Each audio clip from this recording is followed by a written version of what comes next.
ஒவ்வொரு டிபார்ட்மெண்ட்லேயும் அந்த party fund, அந்த கட்சி நிதின்ற பேரில் அடிக்கிற கொள்ளையெல்லாம் இந்த தீய சக்தியா இருக்கட்டும், தீந்து போன சக்தியா இருக்கட்டும், ரெண்டு பேரும் மாறி மாறி இதே தான் செஞ்சிட்டு இருக்கிறாங்க. இதில் ஒரு ஹைலைட் காமெடி என்னன்னா, சட்டசபையில் பேசும்போது பார்ட்டி ஃபண்டுன்னு தான் சொன்னேன். அது எந்த பார்ட்டி, என்ன ஃபண்டு, யாரு, என்ன பேரு, எதுவுமே சொல்ல.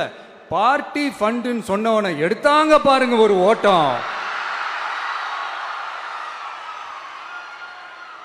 எனக்கே ஃபர்ஸ்ட் புரியல, ஏன்பா ஓடுறாங்க, அப்படி என்ன நம்ம சொல்லிவிட்டோம். அதான் அந்த குற்றம் உள்ள நெஞ்சுக்கு தான் குறுகுறேங்கும். இது எப்படி இருக்கு தெரியுமா, எங்க அப்பா பீரோக்குள்ள இல்ல, எங்க அப்பா பீரோக்குள்ள இல்ல அப்படின்னு சொல்ற மாதிரி. ஐயோ ஏன் கேட்குறீங்க, இவங்களோட செம்ம கூத்தா இருக்குங்க, செம்ம ஃபன்னா இருக்கு. சென்னையில் ஒரு பாலம் கட்டுறதுக்காக நார்மலாக ஆகிற செலவை விட அதிக செலவில், கிட்டத்தட்ட டபுள் மடங்கு செலவில் ஒரு டெண்டர் ஒன்று விட்டுருக்குறாங்க. அதையெல்லாம் தோண்டி எடுத்து அதெல்லாம் இப்போது கண்டுபிடிச்சி கேன்சல் பண்ணியிருக்கிறோம். இன்னும் எத்தனை கோடி ஊழல், எத்தனை லட்சம் கூடல் தோண்ட தோண்ட வருமோ எங்களுக்கே தெரில. ஒவ்வொரு முகமுடியாக கிழியுது.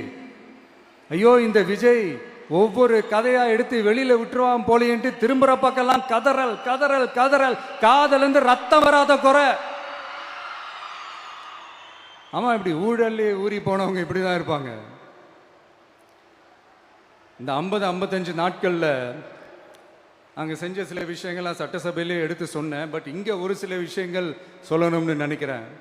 இந்த மின்சாரத்துறையில் இதுக்கு முன்னாடி போட முடியாமல் இருந்த அந்த பதவி உயர்வை இப்போ தான் எங்களால் போட முடிஞ்சுது. அதுக்காக ஒரு அக்கா அழுதுகிட்டே ஒரு நன்றி சொன்னாங்களே, அதெல்லாம் உங்கள் கண்ணில் படாதே அந்த வீடியோலாம், குறை சொல்கிறவங்களுக்கு. அடுத்து லஞ்சம்லாம் ஒழிக்க முடியாது, ஊழல்லாம் ஒழிக்க முடியாது, அதெல்லாம் பிளட்டிலேயே ஊறி போய் இருக்கு அப்படின்னு சொன்னவங்க போய் ஒவ்வொரு கவர்மெண்ட் ஆஃபீஸா பாருங்க, ஒரு பைசா லஞ்சம் இல்லை, ஒரு பைசா ஊழல் இல்லை, வேலையெல்லாம் சும்மா டக்கு டக்கு டக்குன்னு நடக்குது. ஒரு பெரியவர் ஒருத்தர் சொல்றாரு, தம்பி வேலையெல்லாம் நடக்குது, ஆனா அதையும் தாண்டி எங்களுக்கு மரியாதை கொடுக்குறாங்க தம்பி, உட்கார வச்சுலாம் பேசுறாங்க. இதெல்லாம் இதுக்கு முன்னாடி நடந்ததே இல்லை. அவனை போய் பாரு, இவனை போய் பாரு, இந்த ஆபீசரை போய் பாருன்னு சொல்லி அலைய விடுவாங்க. இப்ப லஞ்சம் இல்லை, ஊழல் இல்லை, வேலையெல்லாம் உடனே உடனே நடக்குது. மக்கள் அப்படி ஒரு பெருமூச்சு ஒன்று விடுறாங்க. அதை பார்த்து நமக்கு அப்படி ஒரு ஹாப்பினஸ். இதுக்கு மேல என்ன வேணும்? ஏன் இதெல்லாம் பண்ண முடியாது? மனசுன்னு ஒன்று இருந்தா பண்ணலாம். இப்ப பண்ணல. அதே மாதிரி இந்த எல்என்டி நிறுவனத்தோட 18,600 crore 3 திட்டங்கள் அந்த ஒப்பந்தம், அந்த கையெழுத்து போட்டிருக்கிறோம். கிட்டத்தட்ட 8,200 பேருக்கு வேலை வாய்ப்பு. நான் சொல்றது அந்த 3 மாவட்டத்தை சேர்ந்தவங்களுக்கே அவ்வளோ வேலை வாய்ப்பு. குறுவை சாகுபடிக்காக 134 கோடியில் அந்த சிறப்பு தொகுப்பு திட்டம் அறிவிச்சிருக்கிறோம் நம்ம விவசாயிகளுக்காக. இப்போவும் சொல்கிறேன், நம்ம விவசாய பெருமக்களே, உங்களோட இந்த அரசு கூடவே நிற்கும்.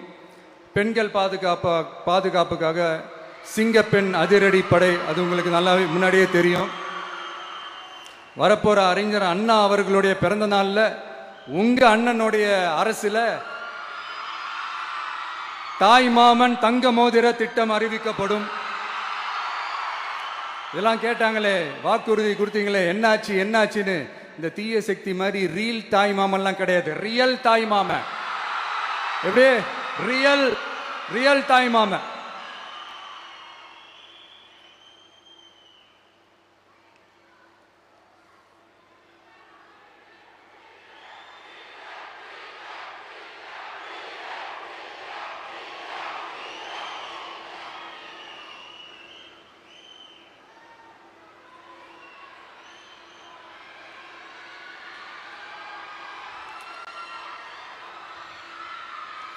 இந்த தீய சக்தியை பற்றி, அவங்க நிர்வாகத்தை பற்றி ஒரு வெள்ளை அறிக்கை ஒன்று வெளியிட்டோம்ல, அது ஷார்ட் அண்ட் ஸ்வீட்டாக சொல்லணும்னா, ஒரு ஓட்ட பாத்திரத்துக்குள்ளே தண்ணி ஊற்றிக்கிட்டே இருந்திருக்கிறாங்க.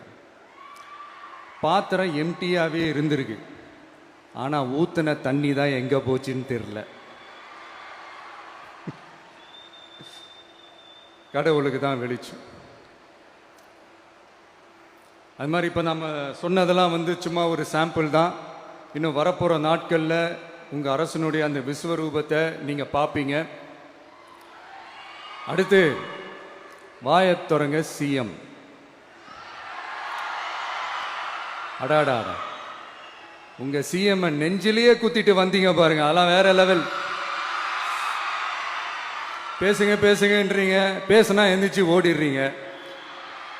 இனிமே பேச ஆரம்பிக்கிறதுக்கு முன்னாடி என்ன பண்ணணும் அப்படின்னா, ஒரு நண்பர் ஒருத்தர் சொன்னார், மாண்புமிகு பேரவைத் தலைவர் அவர்களே எல்லா டோரையும் இழுத்து லாக் பண்ணுங்க அப்படின்னு சொல்லிட்டு தான் பேச்ச ஆரம்பிக்கணும் போல் இருக்கு. ஏன்னா பேசிட்டு இருக்கும் போது எந்திரிச்சு ஓடிடுறாங்க. 5 நிமிஷம் பேசினதுக்கே குளத்தூர்ல கொத்து பரோட்டா போட்டாங்க. இதுக்கு மேல பேசினா மொத்தமா முடிஞ்சிடும், பார்த்துக்கங்க. நாம அரசியல் பேசினா விஜயெல்லாம் அரசியல் பேசலாமா அப்படிங்கிறது. சரிப்பா, நமக்கு எதுக்கு வம்பு, நம்ம பாட்டுக்கு நம்ம வேலையை பார்ப்போம், எதுக்கு அவங்கள பற்றி பேசிக்கிட்டு அப்படின்னு இருந்தா விஜய்க்கு அரசியலே பேச தெரில அப்படிங்கிறது. இப்படியே மாறி மாறி மேகதாது அணையை பற்றி என்ன தெரியும், விஜய் அதை பற்றி பேசலை. இப்படி நம்ம அரசியலுக்கு வந்ததுலேருந்தே ஒரு கூட்டம் குறை மேலே குறையா சொல்லிக்கிட்டு பாட்டுக்கு பாட்டு கச்சேரி எங்களுக்கும் பண்ண தெரியும், பண்ணலாமா? இந்த மேகதாது அணை சம்பந்தமான அந்த வழக்கில் தமிழ்நாட்டோட பெட்டிஷனை சுப்ரீம் கோர்ட் எப்போ ரிஜெக்ட் பண்ணுச்சு?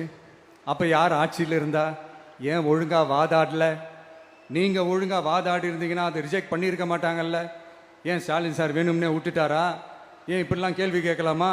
இப்படிலாம் கேள்வி கேட்டால் தான் மேகதாது அணையை பற்றி பேசுனதா அர்த்தமா? ஏன் அந்த ஸ்டேட்டு சிஎம் பேசுகிறாரு, நீங்கள் ஏன் பேசலை அப்படின்னா, நம்ம ஸ்டேட்டோட உரிமையை எங்கே நிலைநிறுத்தணுமோ அதுக்காக வேலை பார்க்கறது மட்டும்தான் முக்கியம். சும்மா சவால் விட்டுக்கிட்டு சீண்டிப்பார், நான் யார் தெரியுமா, தொட்டுப்பார், இப்படிலாம் பேசிக்கிட்டு இருந்தால் வேலைக்கு ஆகாது. சும்மா பேசி பேசி பிரச்சனையை வளர்த்துக்கிட்டு யார் மேலே அது பழியை தூக்கி போட்டுட்டு அப்புறம் மக்களை அம்போன்னு தெருவில் விட்டுட்டு இப்படி தான் ஒரு அரசியல் பண்ணணும்னா அந்த அரசியல் நமக்கு தேவையும் இல்லை, அது நம்ம செய்யவும் போகிறதில்ல.